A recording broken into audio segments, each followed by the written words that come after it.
जैसे मैंने पिछले बताया था कि यहोशापात को जब ये मालूम पड़ा कि जहाज क्यों टूट गए, किसी प्रभु के दास ने उसे बताया कि तूने गलत समझौता किया, इसलिए तेरा जहाज जो है वो टूट गया है। तूने दुष्ट से हाथ मिला लिया है, तूने दुष्टता के साथ समझौता कर लिया है, इसलिए तेरे जीवन में ये हुआ। तब उसने विचार किया, अच्छा इसलिए हुआ है क्या? और जब मेडिटेशन किया और मालूम पड़ा, तो उसके बाद जब दोबारा प्रपोजल आया ना, दोबारा प्रपोजल आया, मेरे जहाजियों को तेरे जहाज में जाने की अनुमति दे। लेकिन उस समय उसने बोला नो, जो हो गया, जो घटना घट गई, जो नुकसान मैंने उठा लिया वो काफी है। अब आगे को मैं नुकसान नहीं उठाऊंगा, अब आगे को मैं तुझसे समझाना नहीं करूंगा, या हम तुमसे जो है समझौता नहीं करेंगे, अब कोई हाथ नहीं मिलाऊंगा। तो ऐसे मेडिटेशन करना बहुत जरूरी है। तो इसने यहां मेडिटेशन किया और इसको समझ में आया। अब पढ़िए 19 आयत। क्षण भर में कैसे उजड़ गए हैं। अब देखिए इसकी स्टेटमेंट ही चेंज हो गया है। अब जो दुष्ट इसको बड़ा दिख रहा था वो उजड़ा हुआ नजर आने लगा है, उजड़ा चमन नजर आ रहा है उसको उसका, क्योंकि उसकी बुद्धि खुली। यहां के बुद्धि खुलती है। उसके बाद वो कहता है हाँ, मेरे समझ में आ गया कि वे क्षण भर में कैसे उजड़ गए हैं और वे मिट गए और वे घबराते घबराते नष्ट हो गए हैं। हाय हाय, अब समझ में आया है। वो घबराहट में जीवन को जी रहे हैं। हम तो सोच रहे थे बहुत चैन की नींद सोते हैं, लेकिन जब यहां आए तो पता चला चैन की नींद कहां है। चैन की नींद तो हम सो रहे हैं। Praise the Lord, hallelujah. गुरु के बिना ज्ञान नहीं होता, ध्यान रखना। और जैसा गुरु होता है वैसे ही चेला होता है, याद रखना। और जैसा राजा होती है वैसी प्रजा हो जाती है, याद रखना। जैसे घर में माता पिता चलते वैसे ही बच्चे चल पड़ते हैं, याद रखना। इसलिए हमेशा इन बातों को ध्यान रखें कि आपका गुरु कौन है। और हम सबका गुरुओं का गुरु तो यीशु मसीह है, लेकिन फिर भी लाइफ में कोई सिखाने वाला होता है, और अपने सिखाने वालों का हमेशा आदर करना है, उनकी बात सुननी है, उनकी बात माननी है, तभी तुम कृतार्थ हो जाओगे। बाइबल में ऐसा लिखा है। 20 पद पढ़िए बेटा। जैसे जागने हारा स्वप्न को तुच्छ जानता है। जागने वाला स्वप्न को क्या करता है? जिसको स्वप्न नहीं आते वो स्वप्न की वैल्यू क्या जाने। यूसुफ के 11 भाई थे, उनको कोई सपना आता ही नहीं था, पर यूसुफ को सपना आता था। वो रात दिन स्वप्न देखता था। अच्छा, देखे जो देखे कोई बात नहीं, बताता अलग था। स्वप्न आए आपको कोई दिक्कत नहीं है, लेकिन जब आप स्वप्न को बताते हैं तो दूसरे लोग बोलते हैं फालतू की बातें कर दे। ऐसा कोई होता है क्या? ऐसे ही यूसुफ के साथ भी हुआ। तो जो जागने वाले, जिनको स्वप्न नहीं आते, वो स्वप्न को क्या जानते हैं? तुच्छ जानते हैं। जो चीज हमें नहीं मिली, हमको लगता है ये सब चीज बेकार है।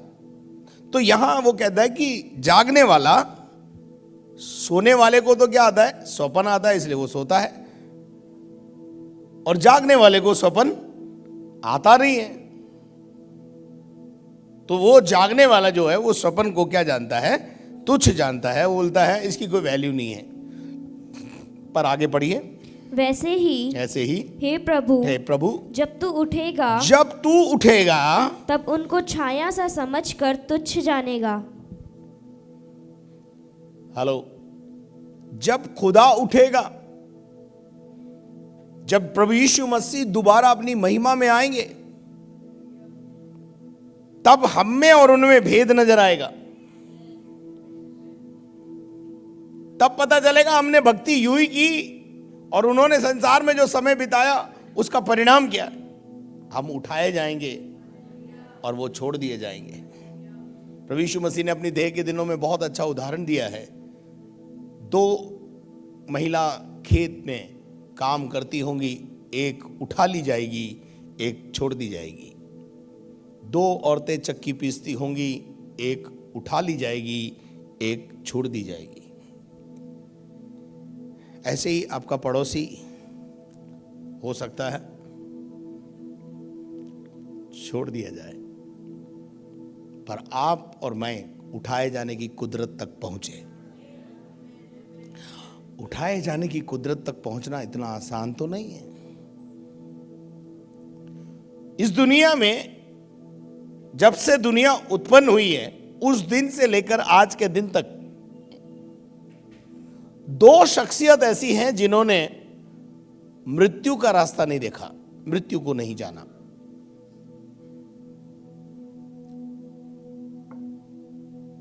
परंतु जीवित उठाए गए, उठाए गए, बोलो उठाए गए। कौन है वो दो? एक है हनोक, जिसके लिए परमेश्वर का वचन में क्या लिखा है इब्रानियों की पत्री में? उठाए जाने से पहले उसने खुदा को खुश किया। उठाए जाने से पहले उसने दुनिया को खुश किया, ऐसा नहीं लिखा है। उसने परमेश्वर को प्रसन्न किया। तो जो परमेश्वर को प्रसन्न करने वाले हैं वो ही उठाए जाएंगे। एलिया उठाया गया। क्यों उठाया गया एलिया? In the time of trouble, Israel जब चारों तरफ मूर्तियों से घिरा हुआ था, मूर्ति पूजा में लगा हुआ था, उस समय उठा और खड़ा हुआ और बड़ी निडरता के साथ एलिया ने जो है देश में सुधार के काम किए। और उसने कभी राजा को खुश नहीं किया, इज़ेबेल की को खुश नहीं किया, उसने खुदा की आज्ञाओं का पालन किया। इसलिए एक दिन झाऊ के पेड़ के नीचे डर के मारे बैठकर कह रहा है, खुदा मुझे मौत दे दे, और खुदा उसकी कोई बात नहीं सुन रहा है। उससे कह रहा है, उठ, खाना खा, पानी पी, क्योंकि तुझे अभी सेवा करनी है। और एलिया जैसा मुझे नहीं लगता बाइबल में कोई था जिसका खुदा के साथ इतना गहरा संबंध था कि उसने खुदा को बोला 3.5 साल तक पानी मत बरसा, तो खुदा ने उसकी वो बात भी सराखों पे रख दी। खुदा के साथ संबंध, जब आपका निकट संबंध होगा, तब मैं और आप उठाए जाने की कुदरत तक पहुंचेंगे। हालेलुया। उसके बाद यहां लिखा हुआ है, पढ़ो 21 पद पढ़ो बेटे। मेरा मन तो कड़वा हो गया था। हाँ, मेरी बाइबल में लिखा है, मेरा मन चिड़चिड़ा हो गया था। मेरे मन में कड़वाहट आ गई थी। मेरे मन में तो तेरे प्रति भी कुछ भावनाएं ऐसी उत्पन्न हो गई थी। आई जाती कई बार, क्या फालतू खुदा खुदा खुदा करे, खुदा तो सुनता ही नहीं है। कई बार जब हमारी प्रार्थनाओं का उत्तर हमें नहीं मिलता है तो हमें लगता है, हमें चिड़चिड़े हो जाते हैं हम। मेरी बाइबल में लिखा है, मेरा मन तो चिड़चिड़ा हो गया था।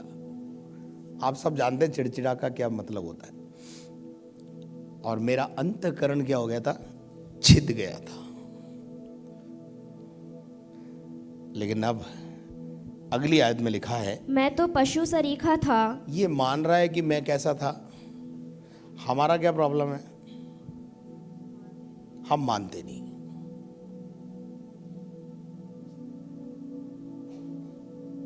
कैसे हो? ठीक है। कैसे हो? बढ़िया है। कैसे हो? A1 फर्स्ट क्लास, जबकि थर्ड क्लास भी नहीं होता जीवन में। सब गड़बड़ चल रहा है, लेकिन बोलना है हमको। लेकिन यहां ये कहता है, मैं कैसा था। कब बोल रहा है ये? कब के विषय में बोल रहा है कि मैं पशु था? समझ आने से पहले का जीवन, और समझता ना था। समझा कब? जब परमेश्वर के भवन में आया तब समझ खुली। पर जब यहां आए तो जीवित परमेश्वर मिला। लिखा है, मैं तो कैसा था? पशु सरीखा था और समझता ना था। पशु समझता है क्या बेचारा? ये अपने आप को क्या बोल रहा है? जानवरों की कैटेगरी में ले गया। इसका मतलब क्या है? जो दुष्ट को बढ़ता हुआ देखकर कूड़े चिड़े, वो कौन है? पशु सरीखा था। और वो बोलता है मैं समझता नहीं था, और मैं तेरे संग रहकर के भी पशु बन गया था।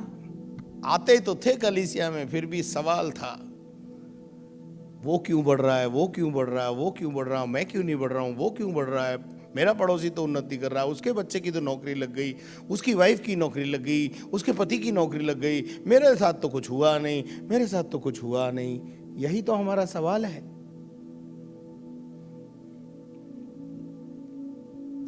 लिखा हुआ है मैं तो पशु सरीखा था। मैं कुछ आयतें आपको देता हूं, जरा जल्दी जल्दी इनको पढ़िए।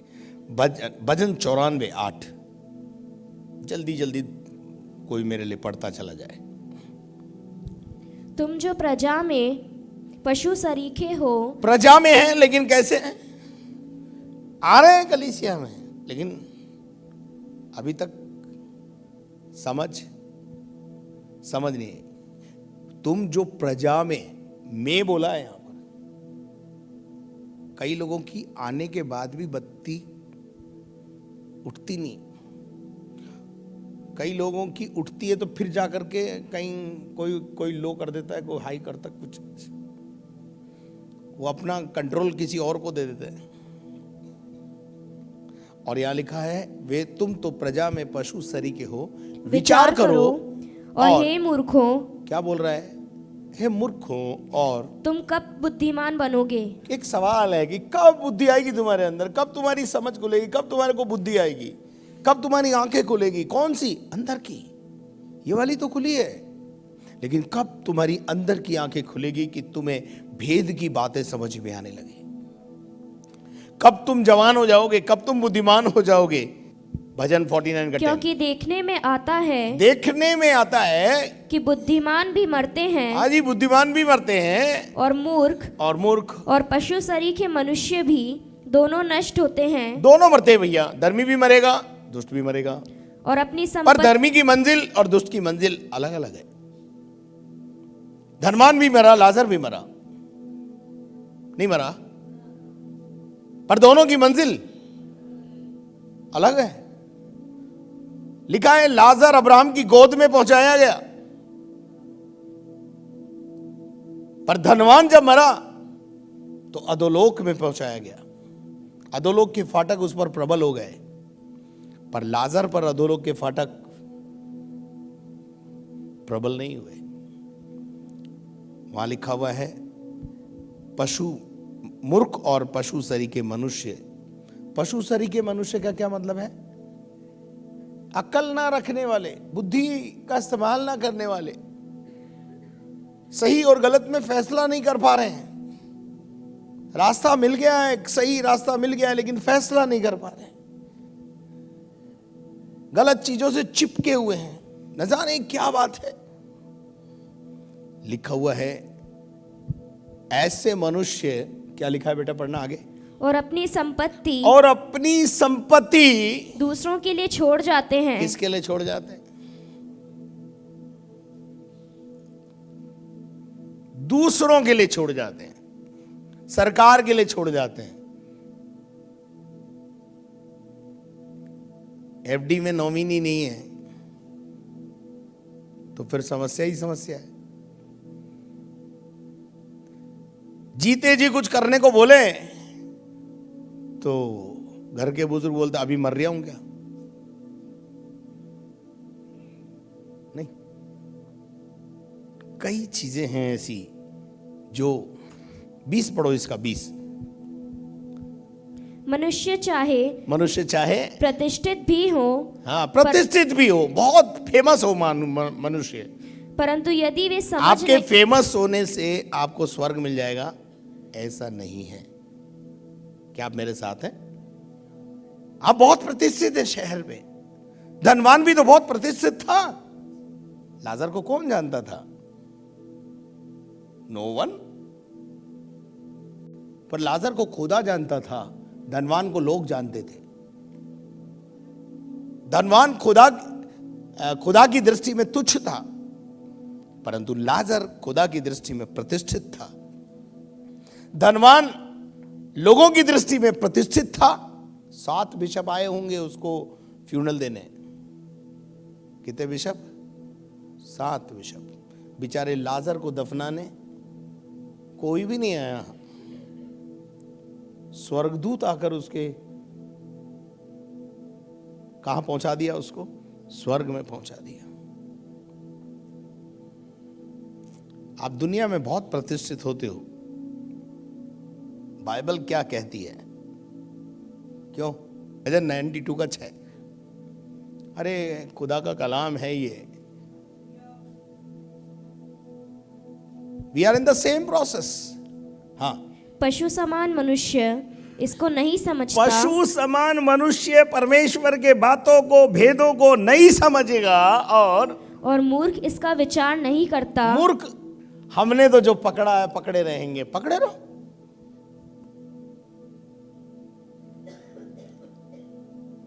हमने तो जो पकड़ा है वो पकड़े रहेंगे। पकड़े रहो, पकड़े रहो। हमने तो ये पकड़ा। ये क्या कहती है, ये क्या कहता है खुदा का कलाम? हम ना दाएं जाएंगे ना बाएं जाएंगे। हमें तो ये पकड़ाई में आया है। आपको लकड़ी पकड़ाई में आई है या ठूंठ पकड़ाई में आया, वो आप जानो। हमें तो खुदा का कलाम हाथ में आया और हमने इसको पकड़ा है। मार्ग यही है।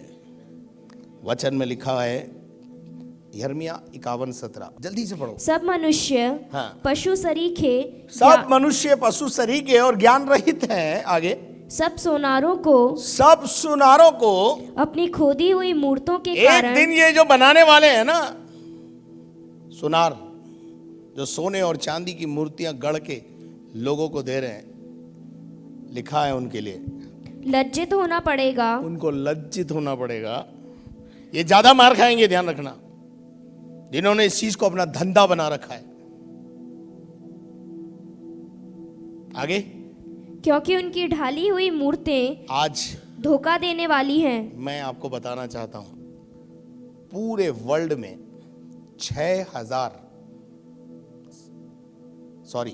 पूरे वर्ल्ड में किशनगढ़ हमारा एक ऐसा इलाका है जहां से मूर्तियां बनकर और ढलकर पूरे विश्व में जा रही। 6,000 से भी अधिक दुकानें किशनगढ़ में। इतनी मंडी, इतनी बड़ी मंडी किसी भी चीज की कहीं भी नहीं है दुनिया में। दुनिया की बात कर रहा हूं मैं। पर आइए मेरे साथ चलिए किशनगढ़। जितने मार्बल व्यापारी हैं, पैसा बहुत है, पैसे की कोई खटी नहीं है।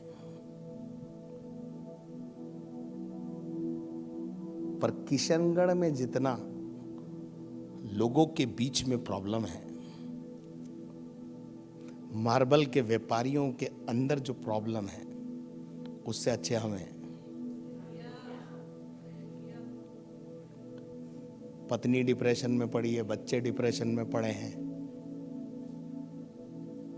व्यभिचार चल रहा है, हत्याएं हो रही है। मार्बल व्यापारियों के घरों में क्या चल रहा है? कोई शांति। हर मार्बल व्यापारी, आपको लगता है बहुत, पर मैं प्रार्थना करता हूं, मैं किसी का नाम नहीं ले सकता, पर सैकड़ों मार्बल व्यापारी मेरे पास अप्रोच कर चुके हैं कि सर हमारे लिए दुआ करो, हमारे घर में शांति नहीं है।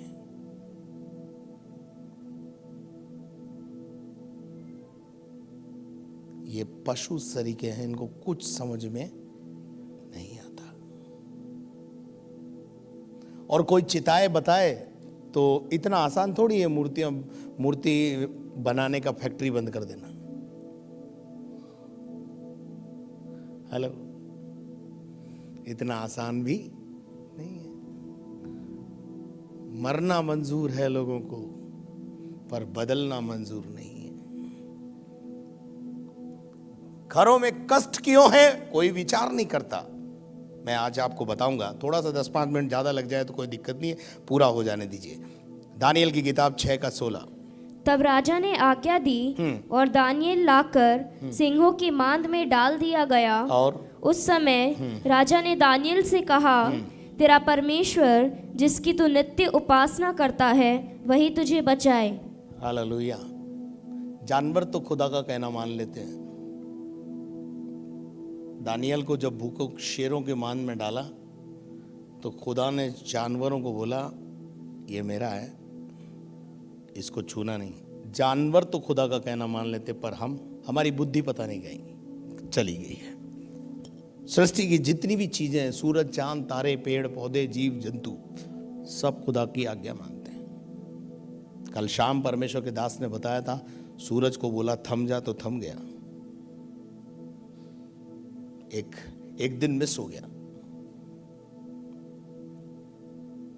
सूरज, चांद, तारे, पृथ्वी की जितने पेड़ पौधे, जीव जंतु हैं, सब खुदा का आज्ञा मानते हैं। एक मनुष्य है जो खुदा की आज्ञा का पालन नहीं करता।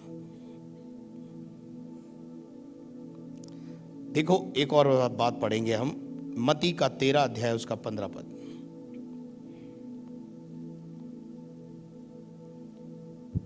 क्योंकि इन लोगों का मन मोटा हो गया है। इन लोगों का मन क्या हो गया है? ये पशु शरीर के हो गए, मन मोटा हो गया है। पशु को कुछ समझ में नहीं आता, इनको भी कुछ समझ में नहीं आता। आगे, और वे कानों से ऊंचा सुनते हैं। कैसा सुनते हैं? ऊंचा सुनने लगे हैं। अच्छा, फिर? और उन्होंने अपनी आंखें मूंद ली है, आंखें बंद कर ली है। कहीं ऐसा ना हो कि वे आंखों से देखें और कानों से सुने। आंखों से देख लूं और कानों से सुन लूं और बातें समझ में आ जाए। ऐसा ना हो कि मैं भी संत बन जाऊं। किससे डर रहे हो? इंसानों से, दुनिया के लोगों से।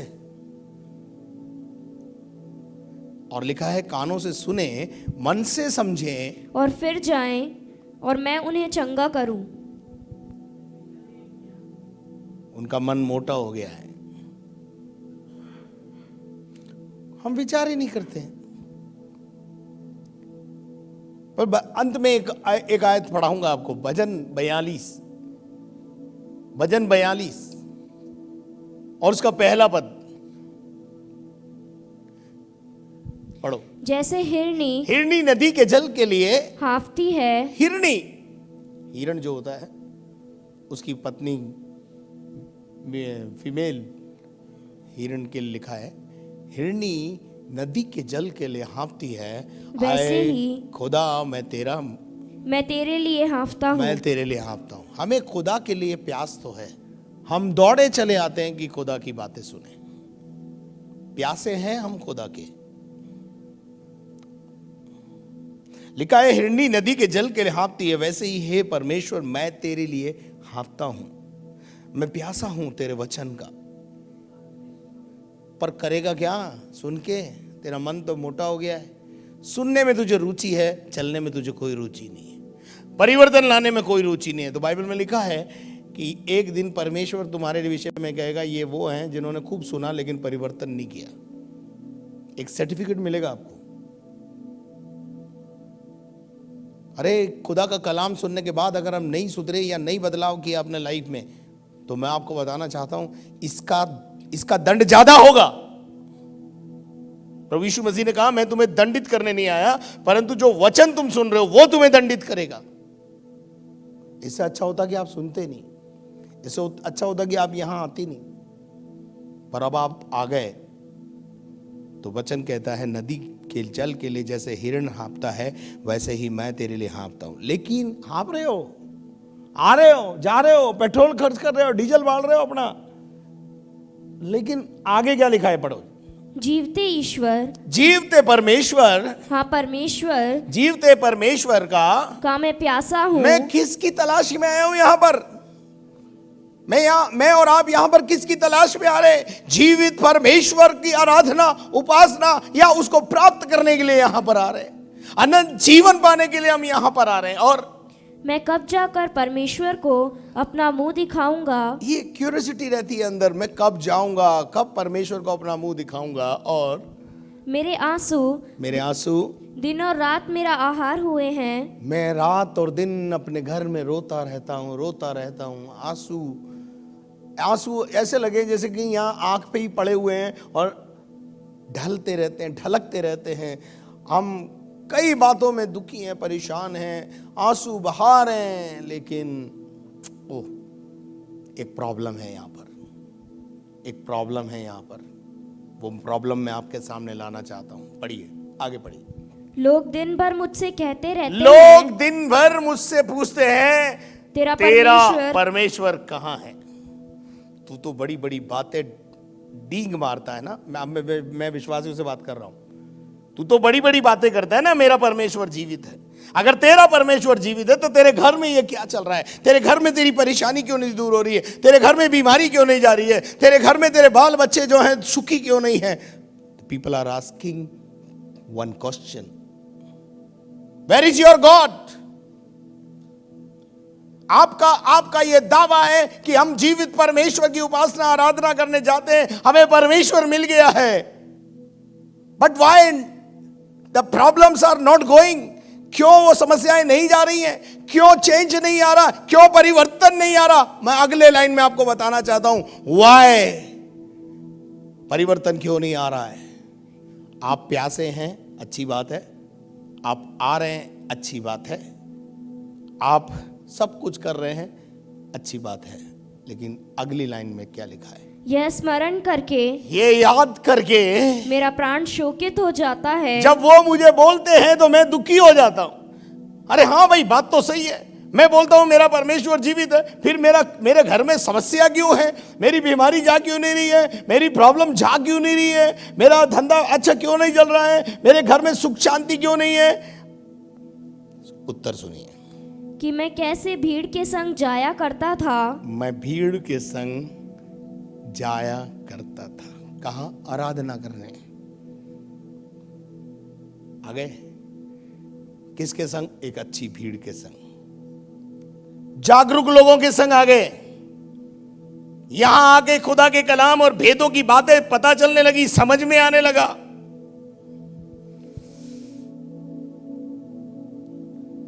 लोग क्यों कहने पाए कि तुम्हारा परमेश्वर कहां है?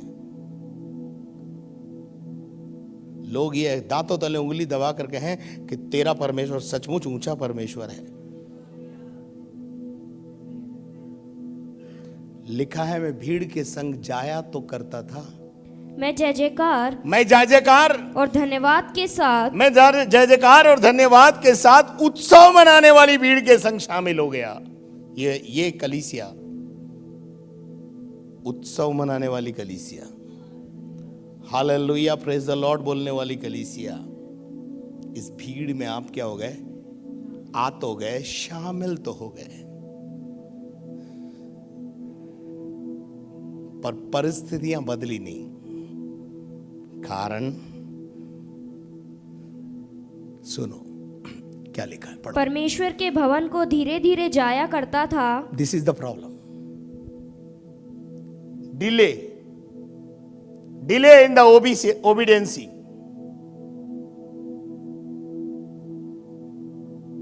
मैं जा तो रहा हूं, लेकिन मेरा मन कैसे जा रहा है? मेरा मन नहीं है। धीमे धीमे आने का क्या मतलब है? हाँ, समझ रहे हो आप। एक्साइटमेंट अलग चीज होती है, दौड़े चले आते हैं ना, वो अलग चीज है। चलो यार जाना है, नहीं तो राजू भैया पूछेंगे आज क्यों नहीं आई। चलो जाए आते हैं। If you are coming for this, अगर आप राजू भैया को खुश करने आ रहे हो, कुछ नहीं मिलेगा। पर अगर आप खुदा को खुश करने आ रहे हो, तभी कुछ मिलने वाला है। परमेश्वर के भवन को धीरे धीरे जाया करता था, यानी हर एक्टिविटी में धीमे। इन दिनों में परमेश्वर अपने दास और अपने नबियों के द्वारा आपसे बातें करेगा, और अगर आपने उस पर चित्त नहीं दिया, ध्यान नहीं दिया, तो नुकसान पास्टर का नहीं होने वाला, अगुवे का नहीं होने वाला है, नुकसान आप ही का होने वाला है। लिखा है, मैं परमेश्वर के भवन में धीरे धीरे जाया करता। ये धीरे धीरे जो शब्द है ना, ये आपकी लापरवाही, नेग्लिजेंसी, कर लेंगे तौबा, कल कर लेंगे, परसों कर लेंगे, कोई दिक्कत नहीं है, अभी क्या फर्क पड़ता है। लेकिन एक दिन इसने मेडिटेशन किया, यार मेरे ये बातें समझ में क्यों नहीं आई, मैं तो इतने अच्छे कलीसिया में जाता था, जा रहा हूँ, फिर भी मेरे जीवन में परिवर्तन क्यों नहीं आ रहा है। एक दिन यहाँ लिखा है, ये स्मरण करके मेरा प्राण शोकित हो गया। क्या आपने कभी दुख मनाया इस बात पर कि मैंने अब तक तौबा नहीं की, मैंने अब तक बपतिस्मा नहीं लिया, धिक्कार है मेरे जीवन पर? नहीं ना, आ रहे हैं, जा रहे हैं। तो लाइफ कैसी चल रही है मालूम है? पशु की लाइफ में कभी कोई परिवर्तन नहीं हो सकता,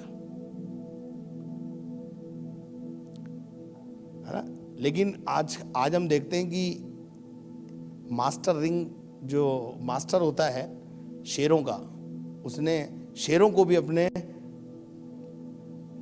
वश में कर लिया है और उनको सिखा दिया, इस कुर्सी पे बैठ, तो वो कुर्सी पे बैठ जाता है। उसको बोलता है इधर से इधर छलांग लगा तो लगा लेता है। लेकिन आपको और हमको कैसे सिखाए पास्टर? आपकी प्रॉब्लम यह है, आपने जो पकड़ा हुआ है आप उसको ही आधार मान के चल रहे हो। कभी आपने ये नहीं कहा ये क्या कहता है।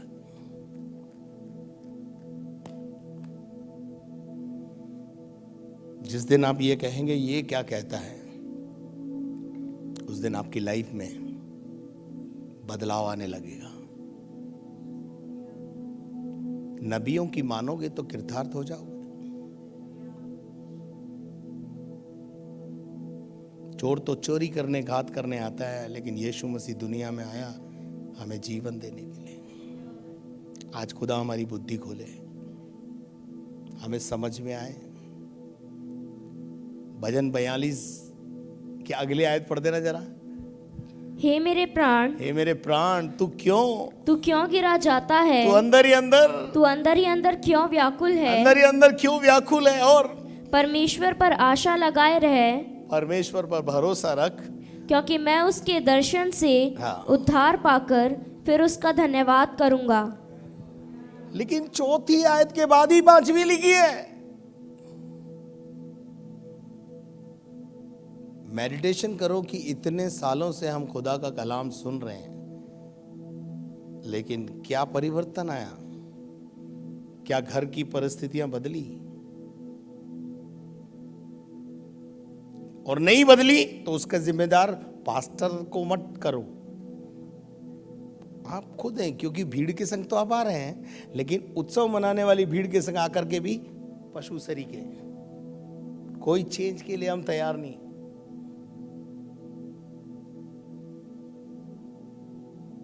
कोई भी बदलाव के लिए हम तैयार नहीं। कोई चीज आपको छोड़ने को बोले वो छोड़ेंगे नहीं। कोई चीजों को बोलेंगे आपके लाइफ से ये चीजें हटा दीजिए सिस्टर या ब्रदर, नहीं हटाएंगे। बस खुदा से आशीष कैसे मिलती है वो बता दो।